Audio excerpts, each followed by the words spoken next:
j'espère que vous allez bien. Aujourd'hui, je reviens pour un point lecture.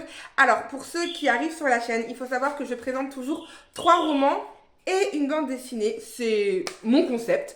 Je parle de tout. Si j'ai aimé ou j'ai pas aimé, j'en parle. Je suis quelqu'un de très honnête là-dessus. Donc, on va tout de suite commencer avec un livre que je n'ai pas aimé. Donc, il s'agit du dernier voyage de Momoko Hidaka de Shisako Wakatake, donc aux éditions Nami. Il faut savoir que ce livre a reçu pas mal de prix quand même, c'est écrit là derrière, mais moi, ça l'a pas fait. Donc on fait la connaissance de Momoko qui a 84 ans, non pas du tout, 74 ans, à 10 ans près, on n'est pas, voilà. Et en fait, elle vit seule, elle est vraiment dans cette solitude, donc il y a beaucoup, on parle beaucoup de la solitude dans ce roman. Et en fait, elle commence à entendre des voix des personnes disparues, des personnes de sa jeunesse, voilà. Et donc, elle va repartir dans sa jeunesse. On va faire la connaissance donc de Momoko, très jeune, quand elle a décidé à 24 ans de quitter son village pour aller vivre à Tokyo, de son mariage un petit peu qu'elle a fait par convenance, parce qu'en fait, il fallait se marier pour se marier, sinon, après, on disait que c'était une vieille fille. Donc voilà, c'est un livre qui aurait pu être très touchant, très beau. C'est vrai que moi, à certains moments, j'ai été touchée, j'ai trouvé ça vraiment bien agréable. Le problème, c'est que c'était long.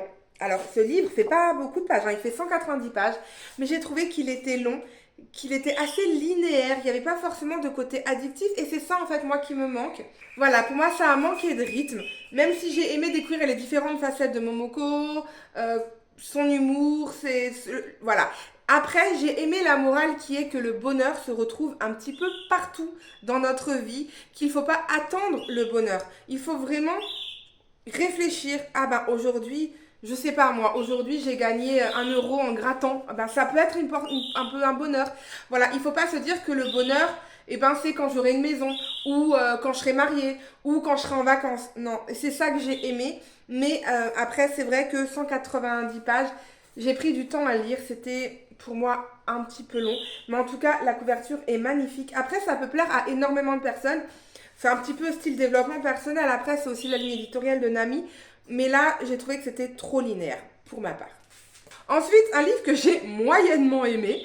Il s'agit de Meurtre au manoir de Maypole, les enquêtes de Posey Parker de L.B. Hathaway. Donc, c'est aux éditions Erol, c'est le tome 3. Je vous avais parlé dans mon autre chaîne du tome 1 et 2. Donc, pour faire rapide, pour ceux qui ne connaissent pas, on fait la connaissance de Posey, qui est une détective privée qui est très connue et qui travaille beaucoup avec la police, avec Scotland Yard. Elle a déjà voyagé en Égypte dans le tome 2. Dans le tome 1, on fait vraiment sa connaissance. Et donc, dans le tome 3, Posey va être invitée par Richard Lovelace, qui est un inspecteur de Scotland Yard. Ah, j'ai réussi à le dire là. Et en fait, elle va être invitée pour fêter le nouvel an de 1921 avec lui, parce qu'en fait, il y a une mission top secrète qui va avoir lieu dans le manoir de Maypole, où il y est carrément question de l'avenir du pays, donc de l'Angleterre. Et donc, Posey va clairement accepter. Elle va arriver dans ce manoir où 12 invités sont présents, des personnages comme des stars de cinéma, des lords, des gens qu'on ne connaît pas. Posey va se rendre compte qu'elle connaît une personne, mais ça, je laisse le découvrir.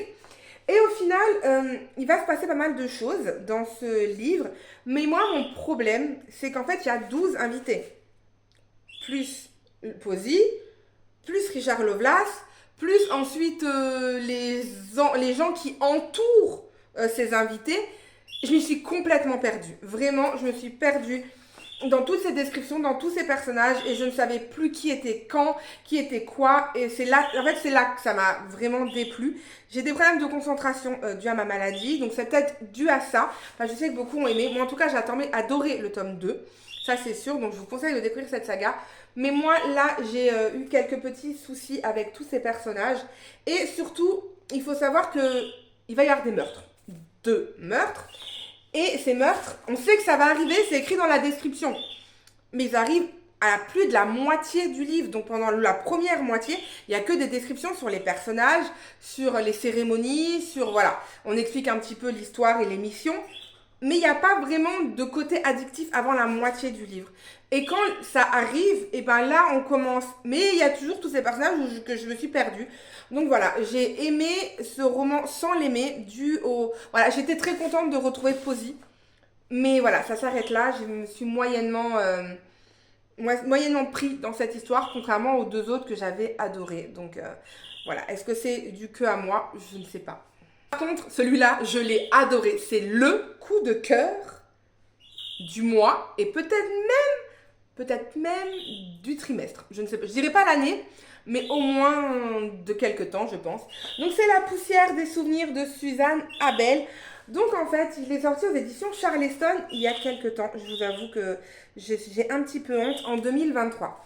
Je l'avais reçu, je le voulais, et quand j'ai vu que ça avait été une brique, et ben je sais pas pourquoi, je l'avais laissé de côté, et plusieurs fois, je me disais, tant pis, je vais pas lire, il m'attire plus.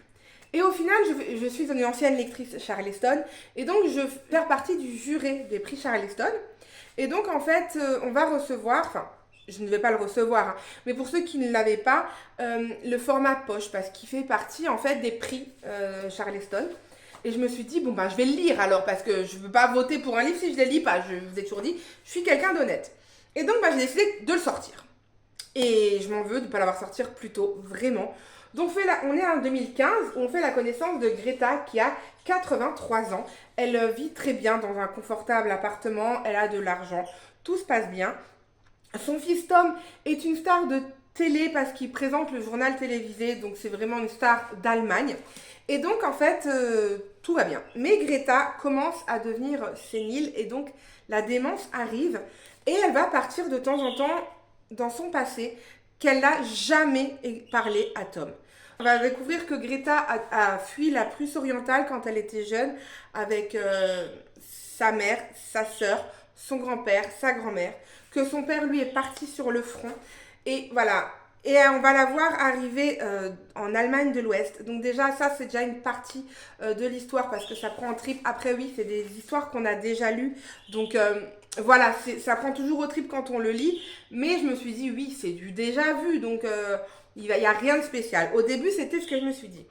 Ensuite, Greta va grandir, évoluer et elle va faire la connaissance d'un homme qui va être son grand amour. Vraiment, son plus grand amour qu'elle va connaître.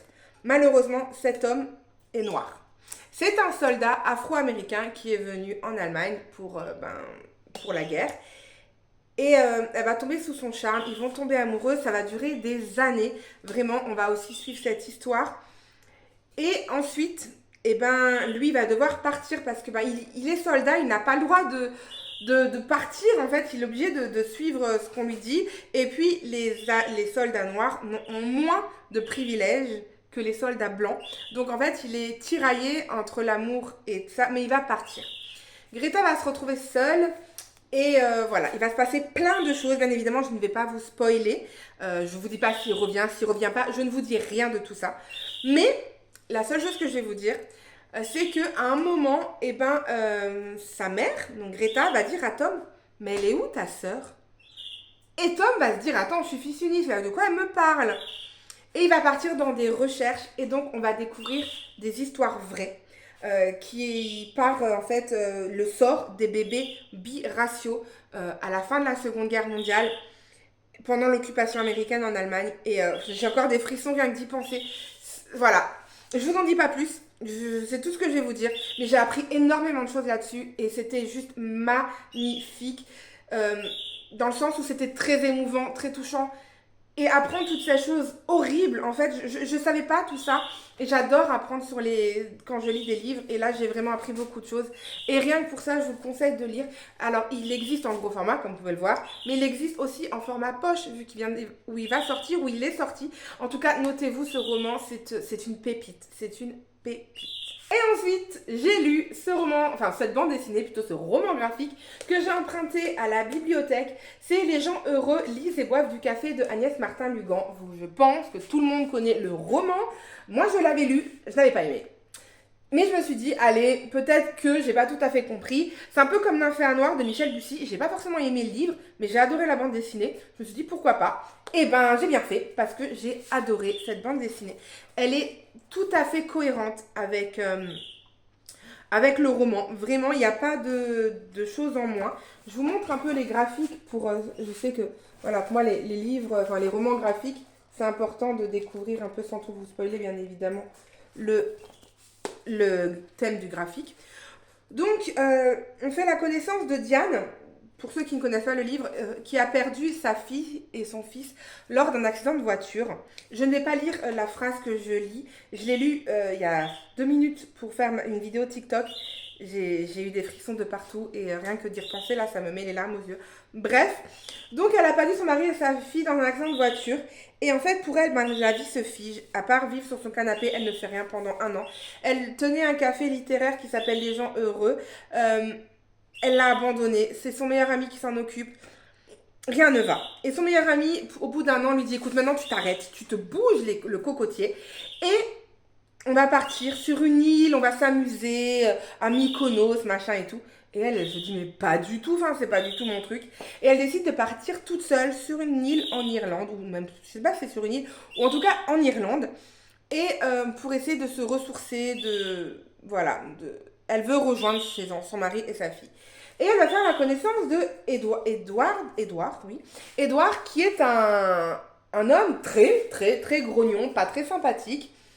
Et au final, eh ben, il va se passer plusieurs choses entre eux et c'était très beau, c'était très touchant. Et en fait, j'ai vraiment envie de lire la suite maintenant, mais en bande dessinée. Faut que je voie si ma bibliothèque là, parce que j'ai vu que la bande dessinée de la suite est sortie.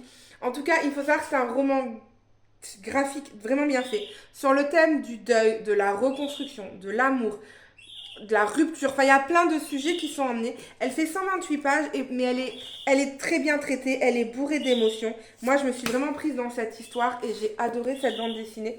Donc, pour ceux qui ont lu le livre, qui n'ont pas aimé, retentez la bande dessinée. Pour ceux qui sont curieux, mais qui n'ont pas envie de se faire chier à lire, et ben, tentez la bande dessinée.